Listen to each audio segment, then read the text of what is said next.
Bonne année à tous, j'espère que vous avez passé de bonnes fêtes de fin d'année et que vous êtes prêts à reprendre l'entraînement pour préparer vos prochains objectifs de 2021. Dans cette vidéo, je vais vous parler des 5 accessoires qui, selon moi, pourront vous apporter un vrai plus et vous aider à atteindre vos objectifs. T'es sur BIRUN, on y va!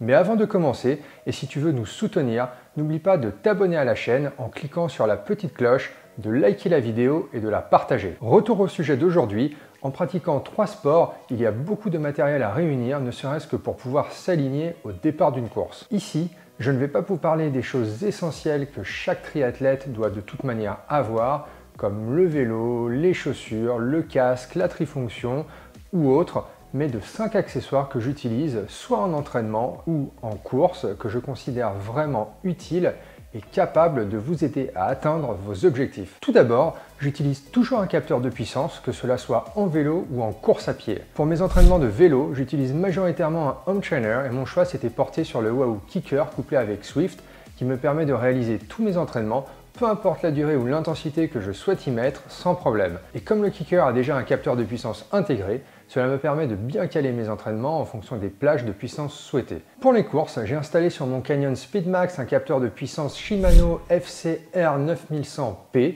couplé avec un GPS Garmin Edge 520 qui me permet de voir en temps réel la puissance développée durant la course et donc de suivre précisément mon plan de course et d'éviter de finir le vélo avec les jambes explosées pour la course à pied. Et justement, pour la course à pied, que cela soit en course ou à l'entraînement, j'utilise aussi toujours un capteur de puissance Stride qui me permet là encore de bien caler mes sorties en fonction de la puissance développée, qui est une donnée selon moi bien plus précise que les pourcentages de VMA ou les plages de fréquence cardiaque. D'ailleurs, si cela vous intéresse que je vous fasse une vidéo sur les entraînements de course à pied basés sur la puissance, mettez-le moi en commentaire. On utilise tous des accessoires pour nos entraînements de natation, que cela soit des palmes, des plaquettes, un snorkel ou un pull buoy, mais en fonction du modèle choisi, vous pourrez en tirer plus ou moins de bénéfices. Pour ce qui est du pull buoy, je suis passé d'un modèle plus traditionnel que l'on coince généralement entre les cuisses et qui va aider à la flottaison au niveau du bassin, à un modèle qui vient se fixer aux chevilles. Je trouve que l'avantage de ce modèle est qu'il va forcer à travailler sur son gainage et à rechercher davantage de flottaison au niveau du bassin et des cuisses pour ne pas finir dans une position qui sera un peu en forme de banane et donc qui ne sera pas la plus adaptée au niveau de l'hydrodynamisme. On va rester sur la natation et on va maintenant parler des lunettes. Contrairement au vélo ou à la course à pied où on va pouvoir suivre la progression de son activité et de ses performances sur sa montre ou bien sur son GPS, on ne va pas pouvoir faire ça durant un entraînement de natation. Mais depuis quelques temps, j'utilise les lunettes Form qui intègrent un petit écran façon réalité augmentée dans l'un des verres et permet donc de suivre en temps réel sa vitesse, la distance totale parcourue ou encore le temps de chacun de ses intervalles. On va dire que ce n'est clairement pas un accessoire indispensable, mais si comme moi vous aimez suivre de près votre performance et accéder à ces informations durant vos longueurs, c'est un accessoire que je vous recommande. Là, on ne va pas parler d'un accessoire de sport à proprement parler, mais d'un accessoire qui va vous permettre de visualiser votre façon de nager, votre position sur le vélo et votre style de course à pied pour vous aider à corriger les petits détails qui feront une réelle différence lors de vos compétitions.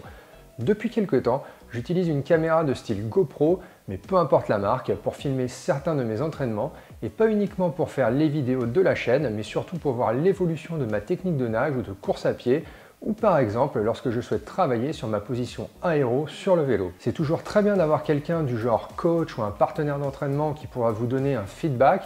mais si en plus de ça, vous pouvez coupler votre feedback avec une analyse vidéo en visualisant directement ce que vous faites, cela sera selon moi bien plus efficace pour cibler ce qui peut être amélioré avec l'entraînement. Alors là, et ce n'est pas une blague, c'est un des accessoires qui, je pense, vous fera gagner facilement entre 10 et 30 secondes lors d'une course. Ce qui n'est pas si mal quand on sait ce que cela coûte de venir gratter quelques secondes pendant une course. Je m'en sers surtout durant la seconde transition entre le vélo et la course à pied et j'y mets mes lunettes de soleil, ma casquette, les gels que je vais emporter pour la course à pied et parfois la ceinture avec le dossard quand le port n'est pas obligatoire durant la partie vélo. Comme ça, une fois que j'ai récupéré mon sac de transition, j'y jette mon casque de vélo, enfile mes chaussettes et les chaussures de course, prends le sac de congélation avec moi et pars directement pour la partie course à pied, ce qui me permet de finir de m'équiper avec la casquette, les lunettes et autres, alors que je suis déjà en train de courir. Et croyez-moi, le temps gagné n'est pas négligeable vu que j'ai déjà raté des podiums ou des qualifications au championnat du monde à 10 ou 20 secondes près. Si jamais vous avez d'autres accessoires qui vous sont indispensables,